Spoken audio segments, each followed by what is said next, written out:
la biscuiterie, coucou le monde.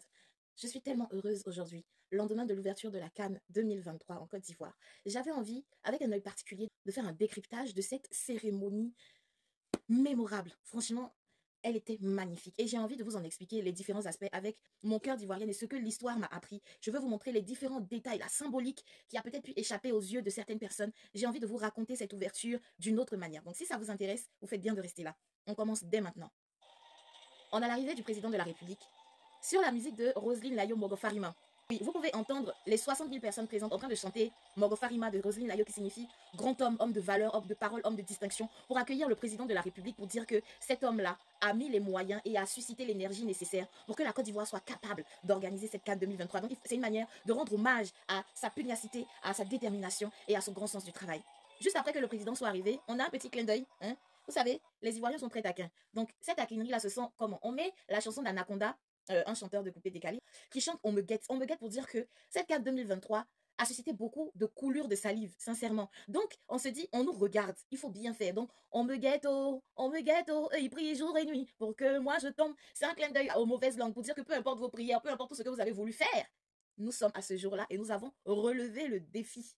Ça, c'est le côté coupé décalé taquin des Ivoiriens. On continue. Après ça, nous avons l'arrivée de José. L'arrivée de José qui est splendide. Elle est toute de noir vêtue, dans une très grande robe. Elle est majestueuse, avec des locks nattés, hein, une coiffure très africaine.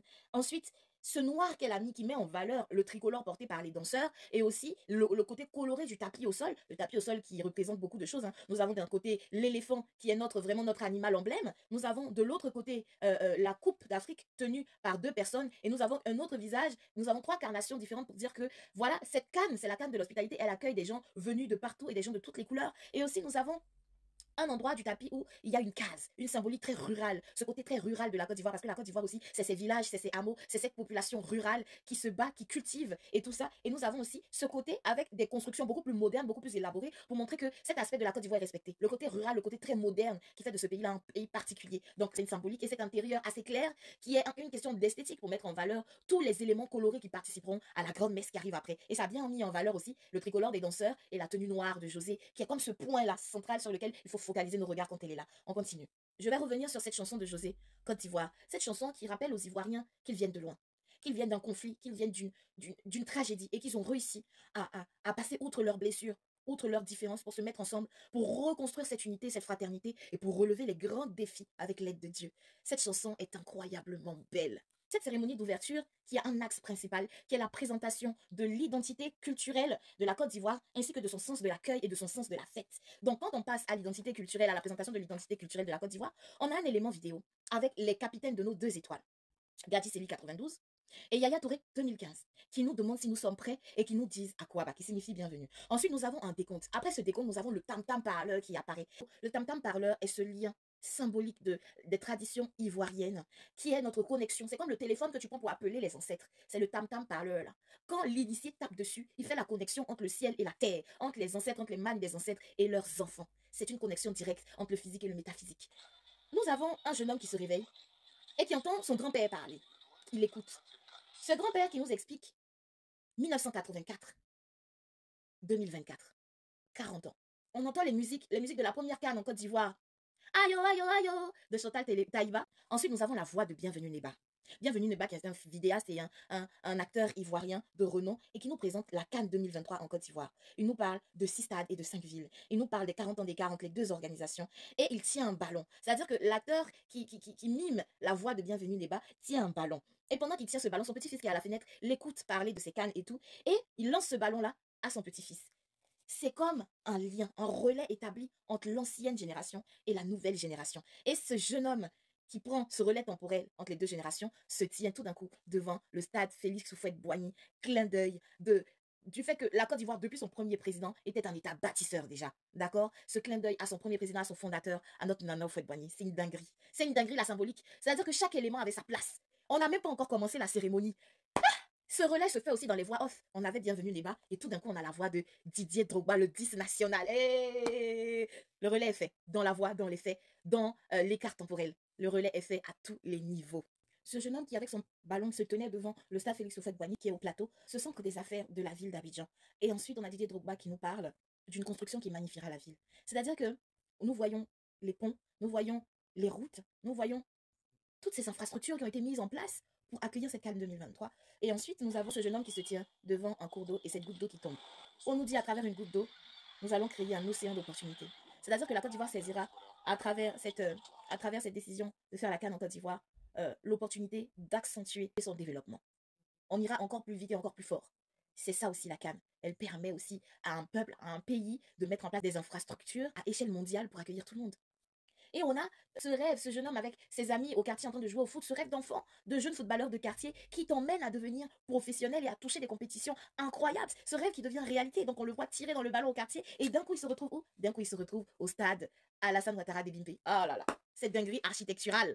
En dessous de ça, nous avons la chanson d'Arafat où il dit que vous le vouliez ou que vous ne le vouliez pas. Il est projeté en l'air et c'est là qu'il arrive à Ebimpe avec Tien Tien. Tiens, tiens, de ce nouveau roi du coupé décalé qui est Safari Lobiang. Tintin, tintin, tintin, tintin. Il y a où dit que la cérémonie ici. Ah! Il se regarde parce qu'il a changé. Le rêve est devenu réalité. Il se regarde, il regarde où il est et puis dinguerie. On le voit, il nous fait ce grand sourire là. On dit tous ensemble nous bâtirons l'avenir de l'Afrique. Voilà. Et il sort de la télé de l'écran, il est au stade. Il tient ses deux bâtons. Il tient ses deux bâtons. Il est au stade. Il tient ses deux bâtons pour commencer la présentation officielle de la cérémonie d'ouverture. Mais c'est-à-dire que tout est lié. C'est une dinguerie. Oh là là. Est-ce que vous vous rendez compte qu'il y a un storytelling incroyable dans cette cérémonie de présentation? On n'est pas venu que danser. On a raconté une histoire sur les autres cannes, sur d'où part la Côte d'Ivoire pour atteindre ce niveau d'infrastructure. On parle de notre passé et on en arrive tout doucement à notre présent. Et on rappelle que tous ensemble, nous bâtirons le futur de l'Afrique. De l'Afrique. Union. Qui est un des mots de notre devise. Union, discipline et travail. Je suis fière jusqu'à y a la migraine. Et là, vous avez le tam-tam. Tout, on répond. Et cette danse qui commence avec ce tricolore porté par les danseurs sur ce tapis magnifique à dominante orange. Ce jeu de bâton qui se fait entre les danseurs. Ça, c'est le premier tableau. Le tableau avec les danseurs au jeu de bâton. Les danseurs gravissent la scène jusqu'au sommet, à la rotonde du sommet. Ils en font le tour et ils se disposent en deux groupes, les uns en face des autres. Et quand ils s'arrêtent, nous avons le premier feu d'artifice autour du stade. Didier Drogba nous dit dans le murmure des cours d'eau, écoutez l'appel de l'histoire. Et là, nous avons des personnes qui arrivent en bleu. Ce bleu signifie justement l'eau, parce que la Côte d'Ivoire est un pays très irrigué. Vous comprenez? Donc, ces personnes en bleu représentent la symbolique de l'eau, de cette irrigation importante de notre pays. Il a présenté l'eau et ensuite il nous a dit que il jongle avec les ponts de notre histoire et nous dit voici les Atchans. Les Atchans, ce peuple propriétaire terrien de la terre d'Abidjan sur laquelle nous nous trouvons. Il fallait les mettre en valeur parce que c'est eux aussi qui accueillent le monde entier. C'est la Côte d'Ivoire qui accueille le monde entier. Mais nous nous retrouvons à cette cérémonie d'ouverture où nous nous retrouvons à cette cérémonie d'ouverture à Abidjan, terre des Atchans. Donc nous avons des guerriers Atchans vêtus de rouge et de noir, qui est la couleur de la danse de génération là-bas, qui nous font la danse générationnelle des Atchans. C'est le peuple brillé, le peuple père de l'Atiéké. Je vous les montre. Voici les Atchans. Et ensuite, nous voyons des femmes arriver avec des corbeilles sur la tête remplies de nourriture. Et il y a Didier Drogba qui nous dit, nous sommes un peuple de cultivateurs et la terre ne trahit jamais son laboureur. Vous savez, pendant longtemps, on a dit, l'économie de la Côte d'Ivoire repose sur l'agriculture, d'accord? Donc, nous rendons hommage à ce que nous sommes de base. Cette agriculture qui a permis à la Côte d'Ivoire de se construire jusqu'aujourd'hui. Premier producteur de cacao dans le monde entier. Il y a plein d'autres que je ne citerai pas. Mais ce sont des femmes qui portent les fruits de la terre sur leur tête. Les femmes qui portent aussi la vie. Le fruit de la terre est porté par les femmes sur la tête. Et cette symbolique de la femme qui donne la vie, de cette terre fertile qu'est la femme, est là à travers ces femmes qui portent la semence de la terre, qui sont les fruits, la nourriture qu'elles ont. Je vous dis qu'il y avait une symbolique incroyable dans ce storytelling. Dans les tableaux, premier tableau, les danseurs avec les bâtons. Deuxième tableau, l'eau. Troisième tableau, l'arrivée des Atchans. Ensuite, quatrième tableau, l'hommage aux agriculteurs, aux laboureurs ivoiriens. Nous allons passer au cinquième tableau. On dit l'appel est lancé. L'appel est lancé, notre nation se dresse pour faire résonner l'écho de notre fierté aujourd'hui et pour toujours. On a la musique qui a soutenu les éléphants en 84. Et ensuite, on a la musique de 92. Et on a le cinquième tableau qui arrive. Gadi Seli toujours. Le cinquième tableau qui arrive est un tableau qui va parler de notre identité culturelle. Notamment l'arrivée du Goli, l'arrivée du Zaouli. Le Zaouli est autour sur la rotonde avec les danseurs. Le Goli, c'est le masque avec la jupe verte. Et ce masque qui avait la double face, il faut que je mette une pause pour vous expliquer. Les masques font partie de l'identité culturelle de la Côte d'Ivoire. Le Goli est un masque du peuple baoulé. C'est un masque qui sort pour prodiguer des bénédictions. Vous comprenez? Le Zaouli qui est sur la rotonde avec les danseurs, qui ressemble à une femme, a été un masque qui a été conçu pour rendre hommage à la beauté féminine. C'est pour ça qu'il a des traits aussi fins, d'accord? Et c'est un masque qui vient du peuple gouro. C'est un masque aussi qui est utilisé soit pour des fêtes de réjouissance, soit pour des funérailles, soit pour raconter une histoire. Et là, on raconte une histoire et on se réjouit. Donc, il a toute sa place dans cette cérémonie. Après, nous avons vu l'arrivée d'un deuxième grand masque, parce que nous avons un premier grand masque qui est le Koli, et le deuxième grand masque à double face, le Wambélé, qui est un masque qui nous vient du nord de la Côte d'Ivoire, qui est un masque qui représente les opposés, c'est-à-dire le bien, le mal, le passé, le présent. C'est un masque qui fait le lien entre ce que nous avons été et ce que nous sommes aujourd'hui, qui fait le lien entre ces deux ambivalences de la vie finalement. Et c'est un masque qui est porté par les initiés du Poro. Le Poro qui est cette initiation traditionnelle qui se fait dans le nord de la Côte d'Ivoire. Il avait toute sa place là, parce qu'il faisait le lien entre le passé, le présent et la marche vers le futur. Ensuite, nous avons eu l'arrivée de danseurs qui étaient en rayures bleues. C'est l'ouest de la Côte d'Ivoire qui est représenté.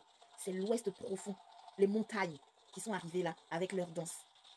Ensuite, nous avions les danseurs en blanc et noir qui avaient ce visage comme ça sur une pique. C'était le lien entre toutes les danses de masse qui se faisaient là pour représenter, pour dire que le point central, le point focal de ce moment-là est la représentation culturelle. Ils se sont mis autour du Wambélé et les danseurs de l'ouest ont levé les bras et se sont baissés pour laisser place au rythme du Yachana. Le Yachana, c'est ce rythme qui nous vient du nord. Moi, j'ai entendu cette musique. La première fois, c'était Soron Ghana qui chantait cette chanson. Et on a le Wambélé qui est montré à cet instant-là parce que c'est un masque du nord. Et nous avons un autre Goli, parce que le Goli, c'est plusieurs masques différents, qui apparaît aussi. Donc vous avez le Goli, le Wambélé et un autre Goli. Les danseurs qui font leur magnifique chorégraphie, ces belles couleurs qui représentent le nord, le sud, l'est et l'ouest de la Côte d'Ivoire ainsi que le centre. Et vous avez eu des danseurs qui sont arrivés en tenue de panthère, qui sont justement les danseurs de Boloy, le masque Boloy, le masque du nord.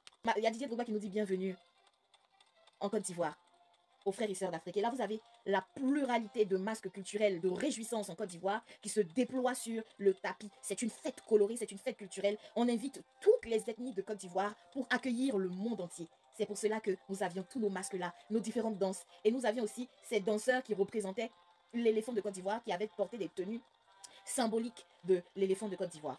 Ce n'étaient pas des mascottes, c'était des tenues pour les danseurs qui représentaient l'éléphant de Côte d'Ivoire. Et là, vous avez comme un grand carnaval, ce mélange de couleurs et de danses circulaires autour de la rotonde. Et ces grands masques principaux élevés dans les airs, ces masques qui donnent des bénédictions élevés dans les airs, comme pour nous regarder, comme pour nous bénir dans cette grande cérémonie qui accueille le monde entier. La Côte d'Ivoire déploie sa culture, la Côte d'Ivoire déploie son cœur, la Côte d'Ivoire déploie ses origines et son sens de la fête sur ce tapis-là. La Côte d'Ivoire se présente. C'est tout simplement magnifique. Et ce défilé de masques, de danseurs, de représentations culturelles. Vous savez, en tant qu'Ivoiriens, on a été touchés de voir ça. On a été heureux de voir l'union de nos peuples, nos différentes ethnies, nos différentes symboliques, là, sur ce tapis devant le monde entier. C'était incroyablement intense. Nous avons Didier Drogba qui nous dit que nous sommes des bâtisseurs, des architectes, des penseurs. Nous sommes un peuple qui utilise son histoire pour se tourner résolument vers l'avenir et bâtir l'Afrique avec ses frères et sœurs d'ailleurs. Et là, nous avons le pont qui est la dernière construction pharaonique de Côte d'Ivoire, qui s'élève pour montrer ce côté bâtisseur, ce côté résolument tourné vers l'avenir, vers le modernisme, avec des personnes sur le tapis habillées comme des ingénieurs, comme des travailleurs de chantier, qui sont heureux et fiers de voir cette bâtisse et tout le monde qui applaudit ce grand travail. Et au milieu de la rotonde, nous avons une sorte de cylindre qui s'est élevé en même temps que le pont. Et nous avons un autre tableau qui arrive avec des danseurs urbains pour montrer ce côté très urbain de la danse aussi en Côte d'Ivoire. Toujours sous le regard de nos deux masques de bénédiction. Ils nous font ce tableau de danse urbaine magnifique. Et un clin d'œil à Michael Jackson. Pourquoi? Vous allez me dire, ah non, mais Michael Jackson est d'origine ivoirienne. Il vient du peuple Ani, il est Ani de Krenjabo, il s'appelle Kassi. Et là, vous avez l'arrivée de Dadju et de Taïk. Dadju, qui est du Congo, et Taïk, qui est du Cameroun, qui sont dans un projet qui s'appelle Héritage, qui met en exergue deux frères. Ces garçons viennent de deux peuples différents, mais viennent d'Afrique centrale, et décident de s'unir sur un projet. C'est cette dynamique, cette symbolique de l'union qui a été mise en exergue ici, à travers ces deux garçons. Cette chanson I Love You, une déclaration d'amour que fait la Côte d'Ivoire à l'Afrique entière. Avec ses deux frères, des garçons dynamiques, beaux. L'Afrique a de beaux enfants. C'est magnifique, hein. Ces voix, ah là là. Après, ils font un show, un bon show. Et juste après, nous avons l'arrivée de Magic System de Yemi Alade et de Mohamed Ramadan pour la chanson officielle, l'hymne de la CAN en Côte d'Ivoire, à Kwaba. Et nous avons les 60 000 personnes présentes en train de chanter. Pendant ce temps, nous avons la Coupe d'Afrique qui sort de ce cylindre qui avait été mis autour de la rotonde pour se présenter. C'est une révélation ascendante. Elle est portée vers le haut, pendant que le peuple chante et l'admire. C'est une merveilleuse chanson. Et là, nous avons en dessous les danseurs qui déploient l'Afrique autour de cette unité des chanteurs, de cette belle chanson Aquaba qui veut dire bienvenue, et de cette canne qui est montrée au monde entier de manière très ascendante, autour de la rotonde aux couleurs de la Côte d'Ivoire et de l'or. C'est magnifique. C'est magnifique. Yemi Alade était très belle. Une reine africaine. C'est la grande fête. Hakuna Matata. C'est trop beau, c'est trop beau. Et là, nous avons tous les drapeaux des nations présentes pour la CAN qui sont déployés autour de l'Afrique, de la Coupe des Nations, pendant cette hymne Aquaba.